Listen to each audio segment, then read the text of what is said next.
பங்குனி உத்திரம் இது வெறும் சாமி கும்பிட்ற நாள் மட்டுமே இல்லை. இதுல மொத்தம் 3 முக்கியமான விஷயங்கள் அடங்கியிருக்கு. நம்ம முன்னோர்கள் எந்த ஒரு பண்டிகையையும் காரணம் இல்லாம உருவாக்கல. அதே மாதிரிதான் இந்த பங்குனி உத்திரமும். இந்த பங்குனி மாதத்துலதான் நிறைய கடவுள்களுக்கு திருமணம் நடந்திருக்கு. சிவன் பார்வதி, ராமன் சீதை, முருகன் தெய்வயானை, இவங்க எல்லாருக்குமே இந்த பங்குனி மாதத்துலதான் திருமணம் நடந்திருக்கு. பார்க்கடல்ல இருந்து பார்வதி தேவி தோன்றியதும், வில்லாளன் அர்ஜுனன் பிறந்ததும், சபரிமலை ஐயப்பன் அவதரிச்சதும் இந்த உத்திர நட்சத்திரத்துலதான். இதனாலதான் இது ரொம்ப முக்கியமான நாளா சொல்லப்படுது. இது ஒரு பக்கம் இருக்க, சயின்ஸ் படி நம்ம பார்த்தோம்னா இந்த மாதத்துல பூமிக்கு அருகில நிலவு வரதால மக்கள் எல்லார் மனசுலயும் ஒரு சில குழப்பமோ ஒரு சில பதட்டமோ ஏற்படலாம். அதை தணிக்கணும்னு சொல்லிட்டு தான் எல்லாருமே கோவிலுக்கு போய் பஜனை பாடி தங்களோட மனசை ஒருநிலைப்படுத்துறது மட்டும் இல்லாம வெயில் சூட்டை தணிக்கணும்னு சொல்லிட்டு காவடி தூக்குறது, பால் குடம் எடுக்கிறது, நீர்மோர் தானம் செய்யறதுன்னு சொல்லிட்டு இது எல்லாத்தையுமே ஒரு சிஸ்டமாவே நம்ம முன்னோர்கள் மாத்தினாங்க. வேரை காப்பாத்தினாதான் மரத்தை காப்பாற்ற முடியும் அப்படின்னு சொல்லுவாங்க.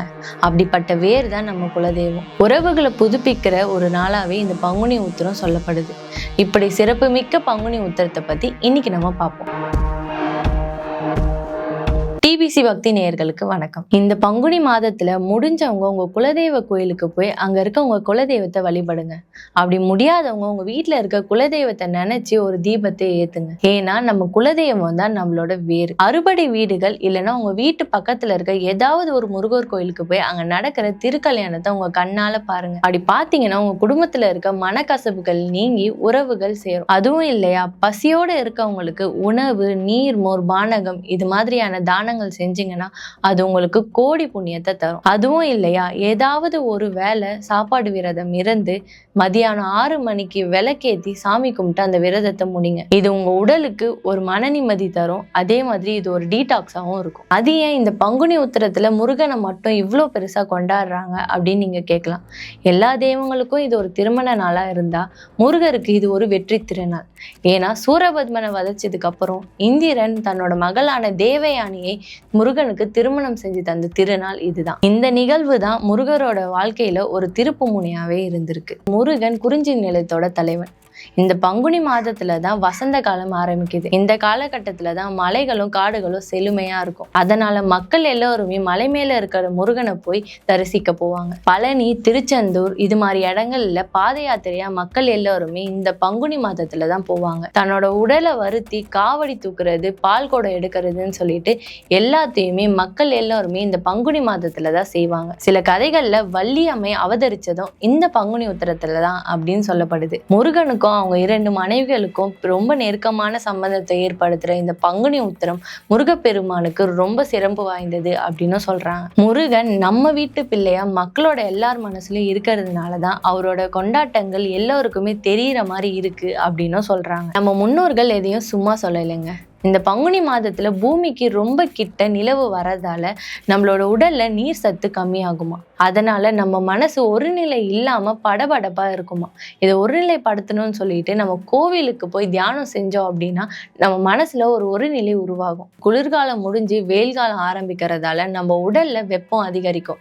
இதை தணிக்கணும் அப்படின்னு சொல்லிட்டு தான் இந்த காவடி தூக்குறது, பால் குடம் எடுக்கிறது, நீர்மோர் தானம் செய்யறதுன்னு சொல்லிட்டு இது எல்லாத்தையுமே நம்ம உடலை தயாராக்க நம்ம முன்னோர்கள் உருவாக்குனாங்க. ஒரே ரத்த சம்பந்தம் இருக்கவங்க ஒரு இடத்துல கூடி யார் யாருன்னு தெரிஞ்சுக்கணும்னு சொல்லிட்டு தான் இந்த குலதெய்வ வழிபாட்டை நம்ம முன்னோர்கள் வச்சாங்க. இந்த பங்குனி மாசத்துலதான் சூரியன் மீன ராசிலையும் சந்திரன் கன்னி ராசிலையும் நேருக்கு நேர் உச்சமடைஞ்சிருக்கிறதுனால நம்ம மனசுல தன்னம்பிக்கையையும் தெளிவையும் அதிகரிக்கும் அப்படின்னு சொல்றாங்க. இந்த பங்குனி மாசத்துலதான் நிறைய கோவில்கள்ல திருவிழா நடக்கும். பழனியில நடக்கிற 10 நாள் பிரம்ம உற்சவம், லட்சக்கணக்கான பேர் தூக்குற காவடி, முத்துக்குமார சுவாமி தேவயானை திருக்கல்யாணம் சொல்லிட்டு அந்த ஊரே கொண்டாட்டமா இருக்குமா. திருச்செந்தூர்ல வள்ளியம்மை முருகன் திருமணம், இரவு நடக்கிற தாரவாபிஷேகம் ரொம்ப சிறப்பானது அப்படின்னு சொல்றாங்க.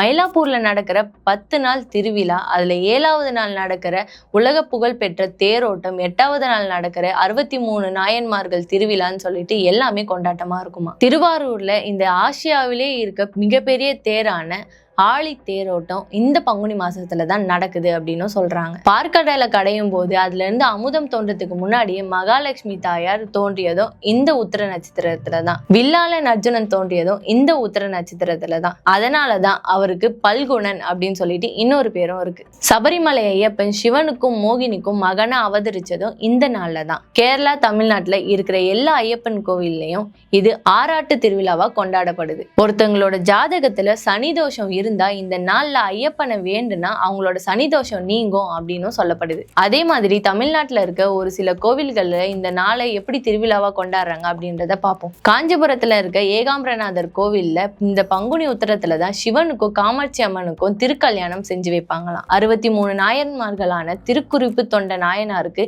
சிவன் காட்சி கொடுத்ததும் இந்த பங்குனி மாதத்துலதான் அப்படின்னு சொல்லப்படுது. இந்த பங்குனி மாதத்துல நடக்கிற திருவிழா கிட்டத்தட்ட 13 நாள் மிக விமர்சையா காஞ்சிபுரத்துல கொண்டாடப்படும் அப்படின்னு சொல்றாங்க. திருக்குற்றாலத்துல இருக்க குற்றாலநாதர் கோவில்ல நடக்கிற குறவஞ்சி நாடகமும் அங்க நடக்கிற அபிஷேகங்களும் உலக புகழ் பெற்றது. இந்த நாள்ல அங்க இருக்க குற்றாலத்துல நீராடிட்டு மக்கள் வந்து சாமியை தரிசிக்கிறது ரொம்ப விமர்சையா பேசப்படுது. வடலூர் வள்ளலார் ராமலிங்க அடிகளார் சக்தி ஞான சபையில ஜோதி தரிசனத்தை காட்டியதும் இயற்கையோடு கலந்து இறைநிலையை உணர்த்தியதும் இந்த பங்குனி மாதத்துலதான். சிவன் மேல அதிக பக்தி கொண்ட காரைக்கால் அம்மையார் சிவனோட திருநடனத்தை காண தன்னோட தலையாலேயே நடந்து கைலாயத்துக்கு போய் தரிசிச்சதை நினைவு கூறணும்னு சொல்லிட்டு ஒரு சில கோவில்கள்ல இந்த நாளை சிறப்பா கொண்டாடுறாங்க. இந்த பங்குனி மாதத்துல குலதெய்வத்தை வணங்குறத எதுக்கு இவ்வளோ ஸ்ட்ராங்கா சொல்றாங்க அப்படின்னா, இந்த பங்குனி மாதத்துல குலதெய்வத்தை வழங்கும் போது நம்மளோட பித்ருக்களோட ஆசீர்வாதம் நமக்கு கிடைக்கும் அப்படின்னு சொல்றாங்க. குறிப்பா சண்டையால பிரிஞ்சிருக்க கணவன் மனைவிகள் எல்லாருமே முருகன் கோவில்ல நடக்கிற திருக்கல்யாணத்தை பார்த்தா அவங்க எல்லாருமே ஒண்ணு சேருவாங்க அப்படின்னு சொல்லிட்டு நம்பப்படுது. பங்குனி உத்திரம் வெறும் தெய்வங்கள்ல கும்பிடுற நாள் மட்டுமே இல்ல,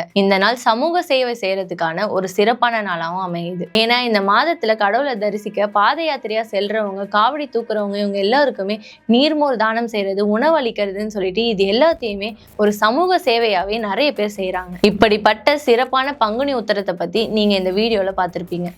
அதனால உங்க மனசுல இருக்க குழப்பங்கள் நீங்கி நிம்மதி கிடைக்கணும் அப்படின்னு சொல்லிட்டு நீங்க இறைவனை வழிபடுங்க. நன்றி.